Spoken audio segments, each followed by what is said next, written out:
Hi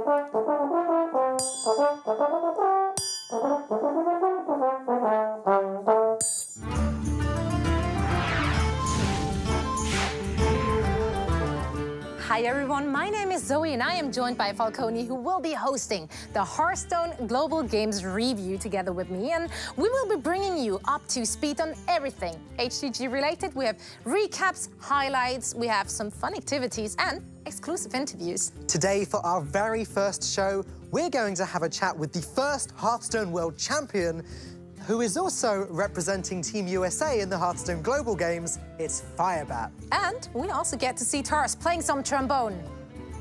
Hearthstone. He will be playing some Hearthstone. He also did play the trombone, and he'll do so against Falcone.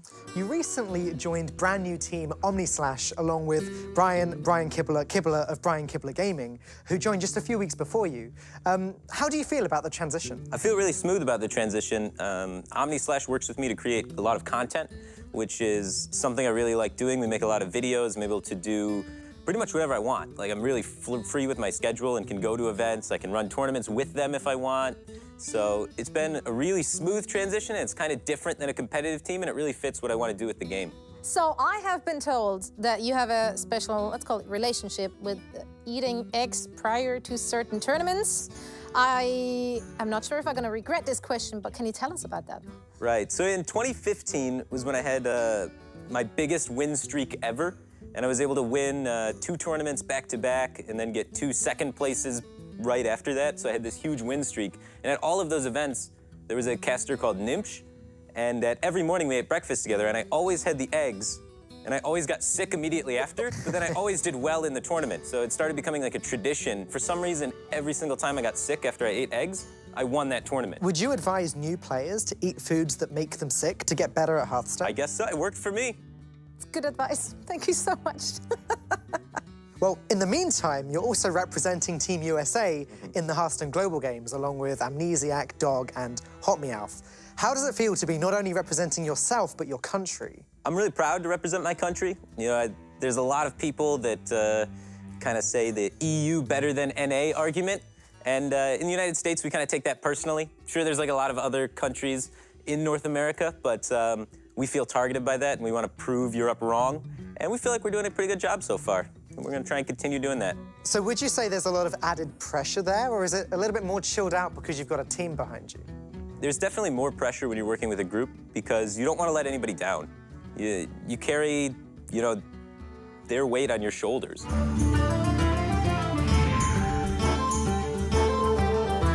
The Hearthstone Global Games is a tournament where some of the top players clash for national pride. South Korea, the Netherlands, USA, That'll do it! Italy, Belgium, Czech Republic, Second Narco's face! Brazil, Ukraine.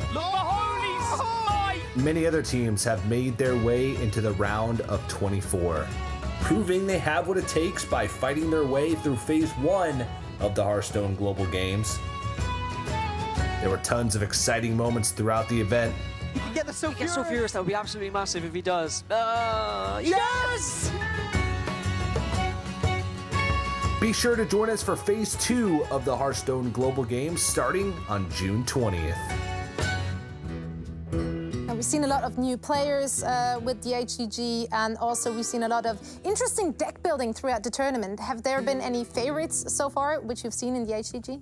My favorite decks that I've seen in HGG, I've seen like a lot of the early forms of Shaman coming together, which was really cool to watch, because early on in HGG, everyone believed Shaman was one of the weaker classes, and almost nobody played it. And then we started seeing some like kind of weird Jade Shamans breaking out, and now suddenly there's Evolved Doppelgangster Shaman with double Bloodlust, just these wacky card combinations that nobody really expected, but it's really starting to shape the class, which is always interesting to see a class that everyone thought in the beginning of the meta was bad, come to be one of them that's like a star in the lineup. Now, if you're looking at your own team and your own decks, any you're particularly happy with? I'm really happy with how we utilize Freeze Mage in our lineup. That's kind of an off-meta deck. People would say it's like tier 3, tier 2, depending on who you ask, I guess, because you know, if you ask Laughing, he's gonna say it's tier 1. He's like the Freeze Mage super expert. But It's commonly believed to be not a very high power level deck, but because of the way the format's structured, you can actually really exploit its lopsided matchups to get huge edges, and I think we were able to utilize that very well. Well, speaking of different decks, Zoe and Firebat are going to go and take a break here as we have French pro player Taz, and as Zoe said earlier, I'm going to be challenging him to a game of Hearthstone with some rather unique rules.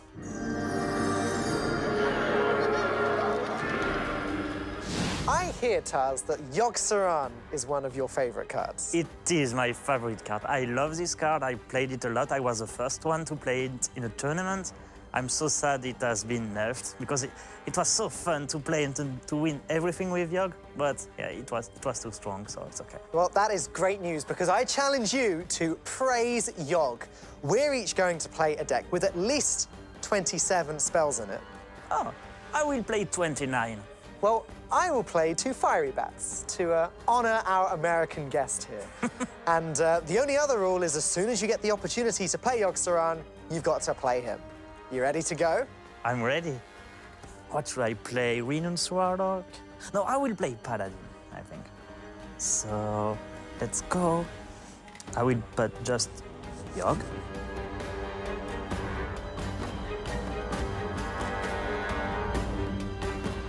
Perfect. I'm ready. All right, let's go. I will challenge you in wild. Let's go. Do you keep Yogg at the mulligan? Now it's up to you. I will do the fight quest. with honor. I will stop. See. No. Throw back expensive cards so you You can throw the quest away if you want. I'll be fine with that.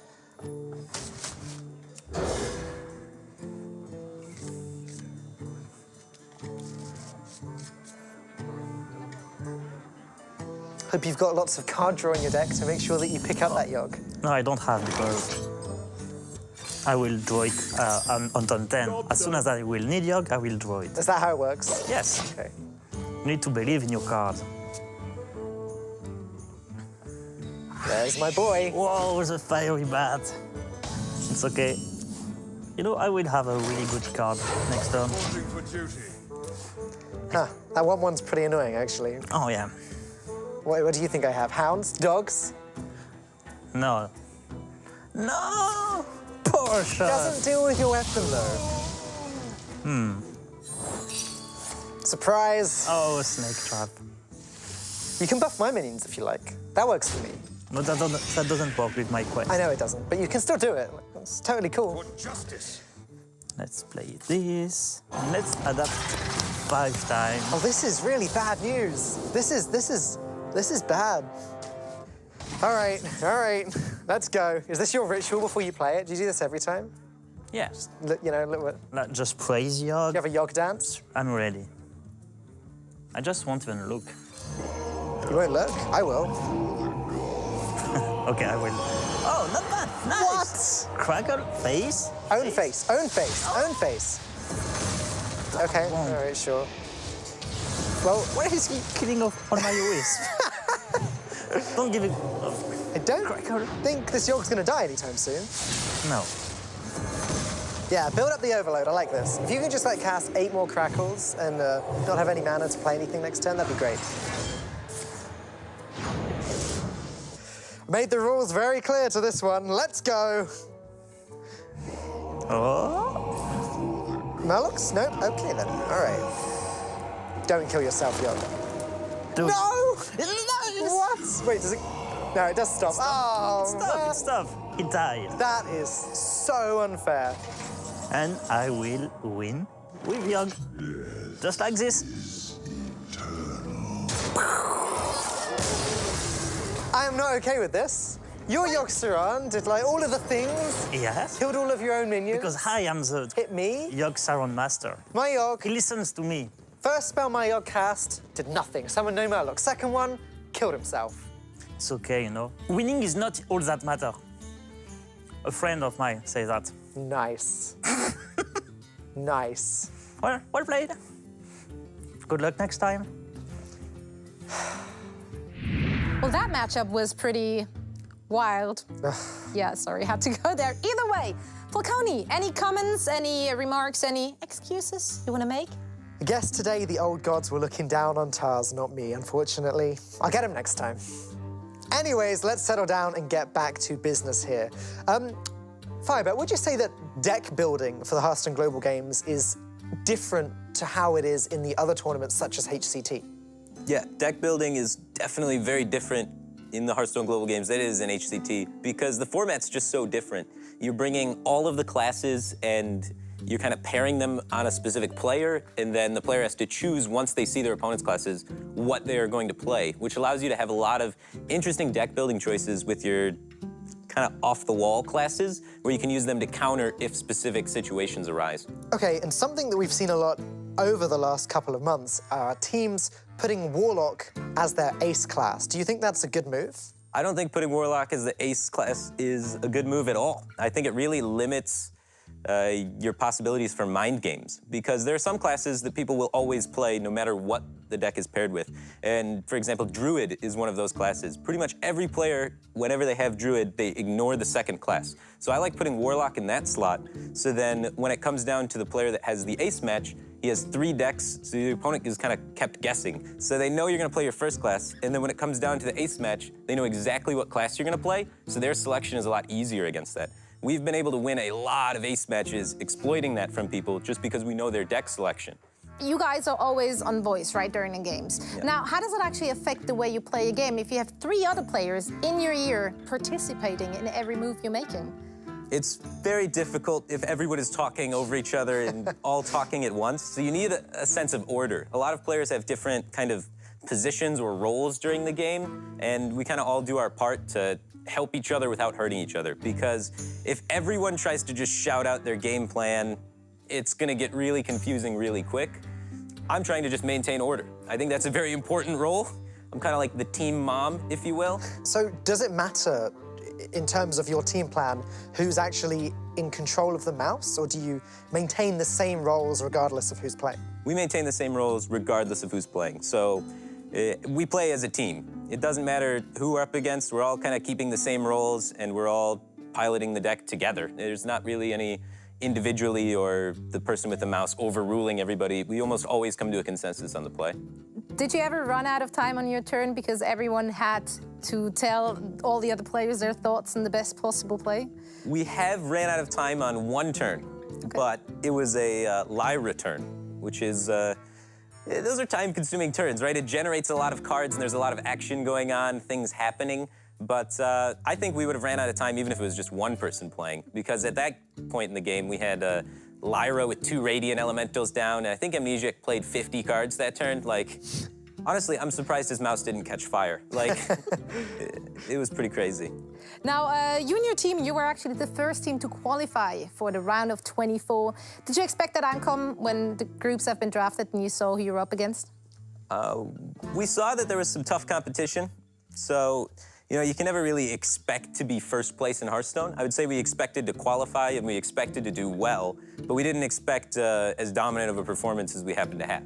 You know, things have to go well for you to get undefeated records in Hearthstone, obviously. So, but we do believe we were favored to win out the group. Are the USA going to win the Hearthstone Global Games? I believe the USA is going to win the Hearthstone Global Games. I think we have the talent to do it, and we have the experience to do it. We really know the system, we know the format, and we can use that to our advantage, whereas some of the other teams, they may have the talent, they have good players, no doubt, but I don't think any team's as organized as we are. Well, we definitely wish you and your team the best of luck in the round of 24, and we thank you very much for joining us here. Thank you.